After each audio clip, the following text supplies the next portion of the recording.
everyone. I'm Leslie Cornwell, certified nurse midwife with Midwifery Business Consultation. I have Margaret Buxton here. She is the clinical director of Baby & Co. I have been waiting so long to speak with her. I already told her before the meeting I'm very biased to the model, the birth center franchise model, and what it could be as a potential for the country. So if you want to introduce yourself, Margaret, and tell us a little bit about you. Yeah, thank you very much for having me.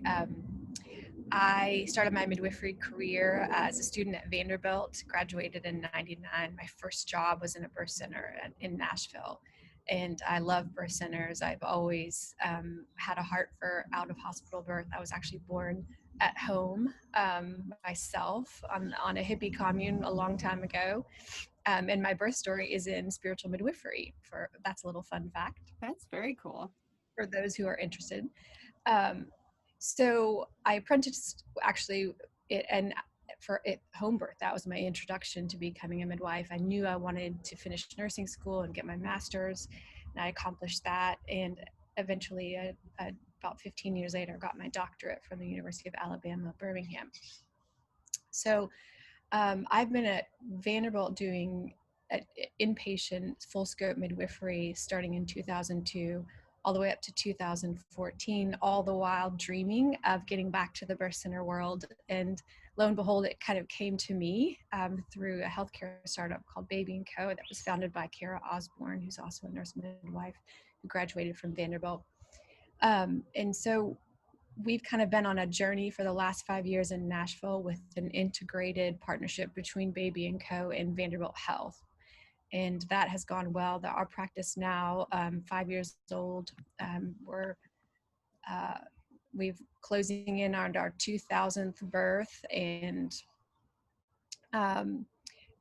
11 midwives. We've got like 7 nurses, I think. Our medical director practices with us, and we're thriving here in Nashville.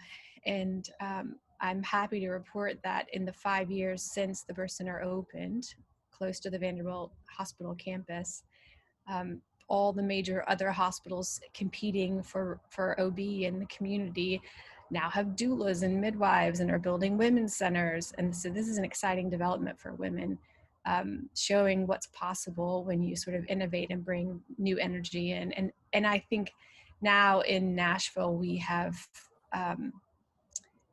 seen this, well, I'll just back up and say it's the South. It's conservative. It's not a progressive healthcare environment, and yet now Baby & Co. is ranked as the best place to have a baby. Which I think is so wonderful. That's crazy in 5 years. That's so amazing, and sort of, I think that amazing. Gives inspiration that it didn't take 20, 30 years of now the kids and the grandkids delivered. Yeah. Women want options, and they want to be cared for really well, and that relationship-based, customized, personalized experience in healthcare should be the norm and not the exception. So I think we've learned a lot along the way in 5 years, but I'm excited for what the next 10 years can bring. I have 4 children, a daughter in college and a 15-year-old daughter. And my goal is like in 10 years when they're ready to have children, themselves and their peers think, duh, the birth center, right? I hope every community has low-risk birth centers near major medical centers and has midwives taking care of low-risk women and giving women that option. So I'm excited to talk about, the partnership and answer any questions. Yeah. I mean, if you want to go a little bit of history with Baby & Co., how it's evolved the last 5 years. I know they had multiple locations, and some of the challenges when you have some states have regulations, some not, how it evolved into just focusing more on Nashville. Yeah, the healthcare startup, Baby & Co., was founded by Kara Osborne, like I said, got going in 2014, grew pretty rapidly over the course of a couple years in several states in the Southeast and in Colorado. We learned a lot along the way. 2018 and 19 shrunk back down to several different centers, and eventually Nashville became the only center remaining open.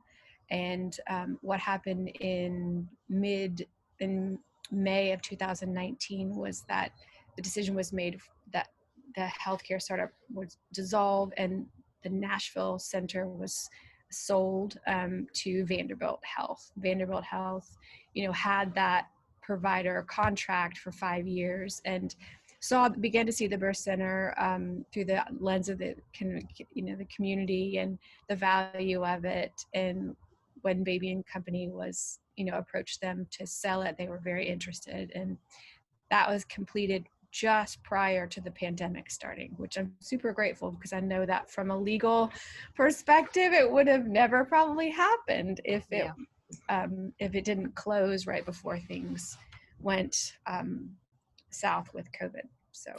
Well, yeah, if you want to go into that partnership arrangement, because I think it's really neat how the midwives have the Vanderbilt relationship, and just that past history of strong midwifery in the hospital really helped out the birth center.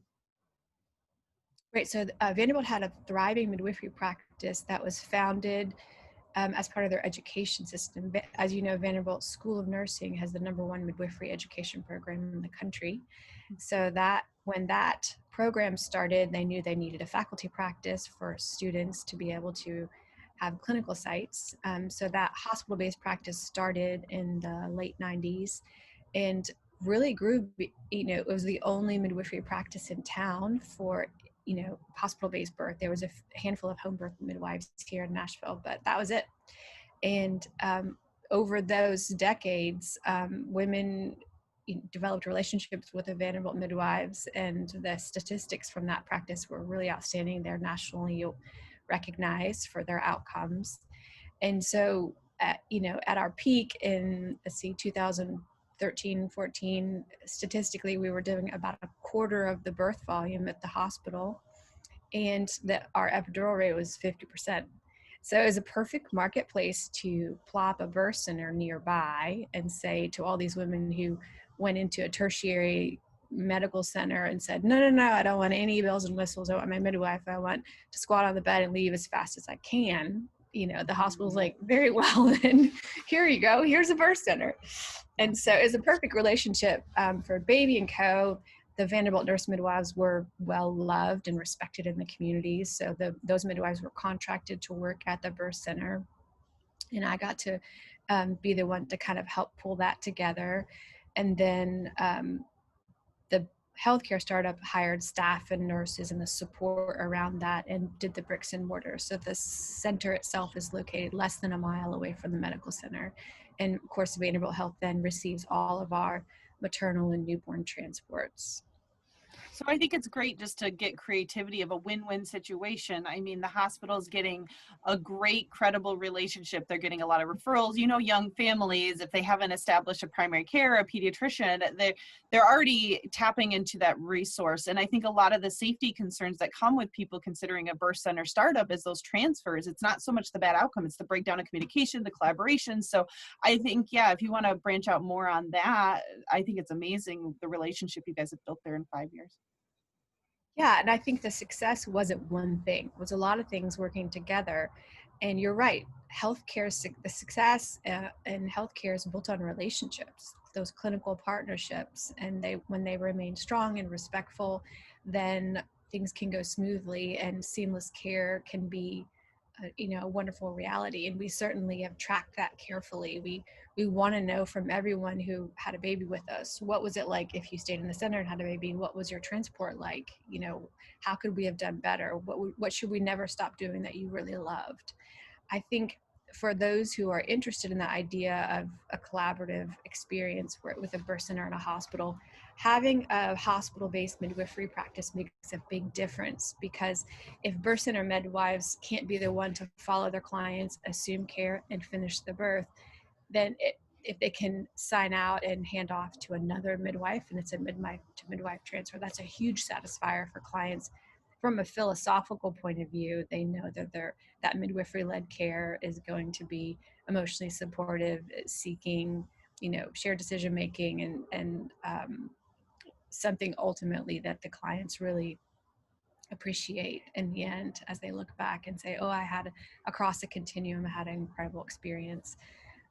As well, working with medical directors and other birth professionals that see the value of low risk care and out of hospital settings, understand the evidence, support the providers who want to provide that care and the clients who choose it, is huge, right? So coming over for a transport shouldn't be seen as a failure.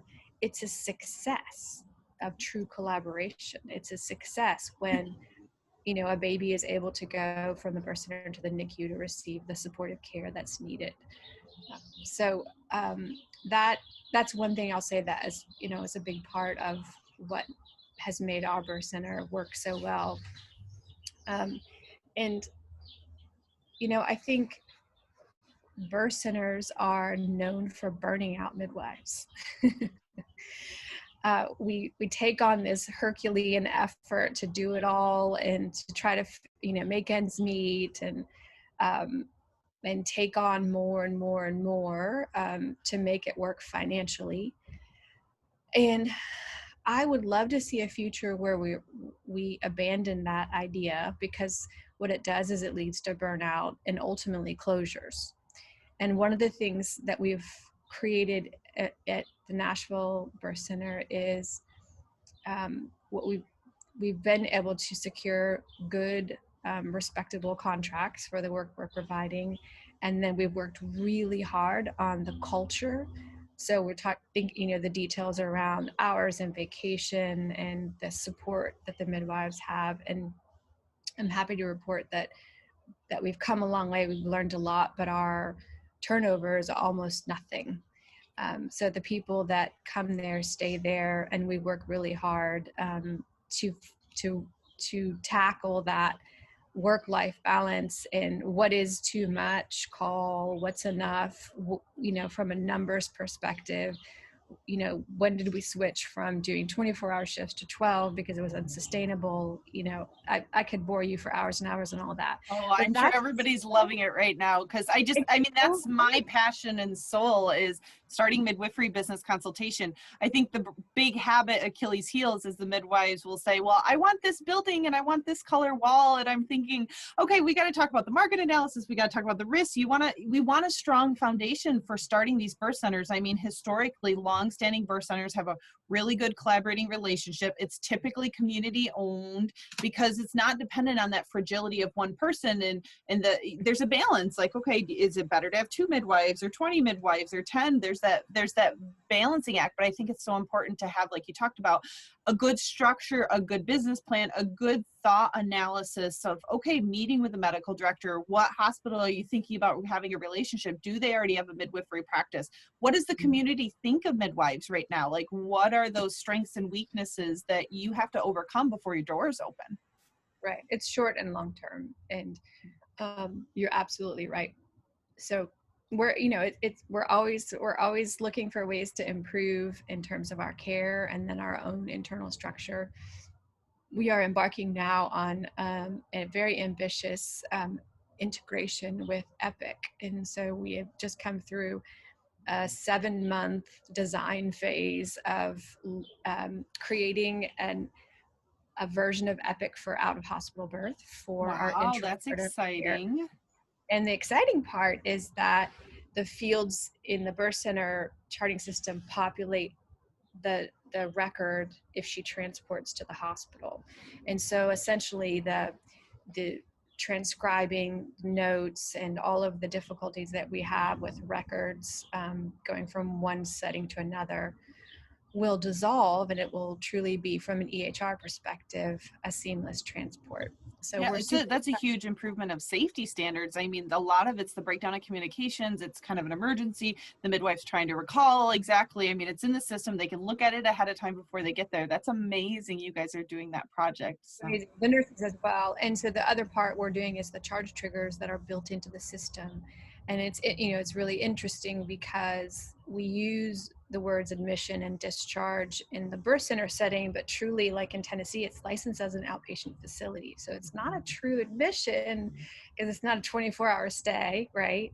Yeah. And so how do you, as we transport over to the hospital, how do you have a charge capture for a portion of the episode of care that they want to bill for, and how does the birth center keep the portion for, let's say they labored her till 9 centimeters for 8 hours, that's billable, right? And that has to be broken out and separated from maybe a delivery code at the hospital. So it's very exciting. And these are the little details that matter. Like I said, from a financial perspective, the keeping birth centers open means getting all that right, so that the birth center, is well supported.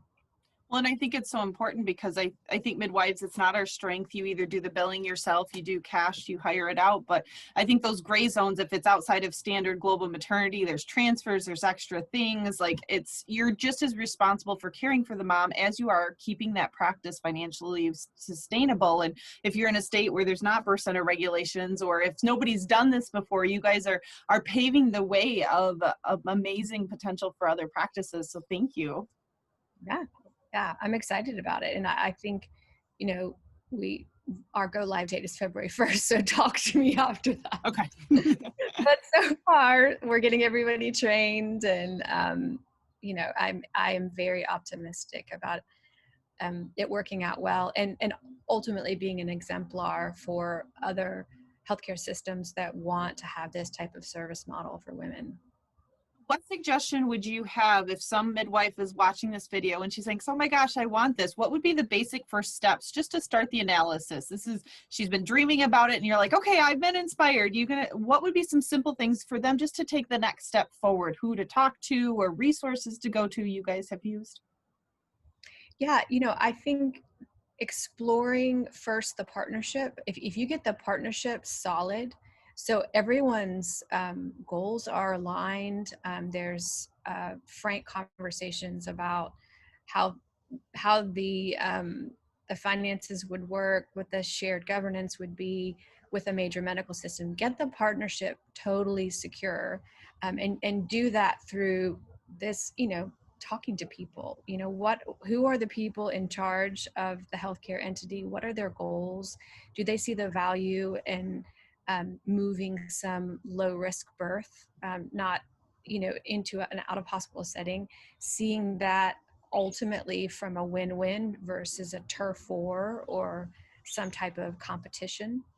So when you can have those internal champions within the healthcare system, you start to build that strong clinical partnership, then do the bricks and mortar, then talk about, hiring and staffing, and a good market analysis is important. What are the other options for out of hospital birth? Where are they located? What was the success? I think the contracts are huge. You have to figure out who the payers are in the community that represent the lion's share, because different communities have dominant payer groups where they have those contracts for businesses, small businesses, or, depends on each setting. And then for that organization, do they have any birth center contracts? What's the global, in doing a pro forma business analysis of saying what would be possible if I captured this many in the market? You're not trying to compete with a major medical center. You're only going to end up taking a little slice, but that slice, what's the payer mix, and what that break-even analysis of like, okay, if I had this hypothetical conservative analysis of how many ladies would I have to take? Because I think that's the part that surprises too many midwives, is they're like, there's such a need. If I build it, they will come, and they may come. Most midwives get terribly busy, but maybe the financial overhead just is too much that the payer will do, or the women are willing or can do. So I think it's not just about doing a market analysis with the community needs, but just the fiscal realistic expectations, which isn't as fun of a part to do, but it's still very important. It's also intimidating, but it's also very doable. Like, if you know that the big payer in your community, let's say, is Blue Cross Blue Shield, but their historicals on birth center globals is $2,000, I'm making up numbers. Yeah, of course. I'm not throwing that Blue Cross Blue Shield under the bus. Yeah. But I'm saying, if that's the case, then you can quickly realize, I've got to either show them that, the true value of this episode of care is actually $10,000, or work together with the clinical partnership to go to that payer and say, hey, wait a minute, we get 14 for a vag birth in the hospital, right? Mm-hmm. Let's look at the value of this model and what the win-win and leverage that relationship as you sit down and talk to payers. Yeah. You need really good contracts that ultimately are going to carry and float your business. Awesome. I think that's amazing advice. I think it's taking, I joked, I had it for a long time, elephant, you take one bite at a time. It's just huge. It's massive. If you try to look at everything, I mean, people will talk, this is too much. And I'm like, that's why it takes a few years to plan a birth center or a private practice. You don't just do it in 3 to 6 months because there's so much to think about. And you would rather make the mistakes on paper and hypothetically thinking whether it's a different direction or a foundational structure or just not starting it at this time. It makes more sense to play that game of like, okay, let's play around with our options. And maybe I didn't even think about this, and now the business plan got me to do that. What other great advice would you give people, Margaret, that are thinking of starting a birth center or want a similar model to what you have with Vanderbilt? I don't know, so many places to go. I know. You can choose whatever one jumps to your mind. Yeah, I want to speak to marketing a little bit. Mm-hmm. I think that Baby and Company experimented with a lot of different ways to get the word out, and I think at the end of the day, it was grassroots. It was farmers markets, events where people come with their children, and that nurturing relationships in the long term, building trust, having fun, really was what made the difference for people seeing who we were and having an experience from a marketing perspective, not where we're pushing something on them, but that they felt like they started to, ally with it. And it took a couple years. It was really interesting to do some of the market analysis that we did. We did some focus groups. The lack of understanding about what midwives do, the confusion around midwife versus doula, Mm-hmm. that, getting into the grassroots events and aligning with birth professionals in the community to also, form those relationships to educate women is huge, because we walk around thinking, of course people know what we do. They don't understand. They really need the basics. I remember I was in a 3-way mirror, watching a focus group, and one of the women said, the person held up certified nurse midwife on a piece of paper and asked for their reaction, and her comment was, anybody can go online and get a certification. My question is, are they an RN? Mm-hmm. I mean, this is a couple of years ago. Wow, right? Yeah. So, I mean, we're a master's prepared APRNs. Mm-hmm. So just don't underestimate what people don't know. Yeah. So like the marketing analysis, the focus groups, the surveys, really getting to the basics. Don't make any assumptions because that affects your branding and logo, because you don't want to have issues with trying to get an image when you're making assumptions of something they may or may not know. Exactly. Yeah. And that's the work that can be done way before you open. I made a beeline to childbirth educators and doulas and other birth professionals in the community, circled up and said, here's what we're doing. Here's what we're planning. If you're excited about this, here's how you can become involved. Getting the word out there, helping people understand what we are and what we're not, that this is actually an affordable. People saw it and it was beautiful and fancy, and they were like, oh, this is for wealthy people, right? And we were like, oh my gosh, this is a third of the cost of hospital-based birth. That was another thing too. Helping people understand it and experience it and enjoy it.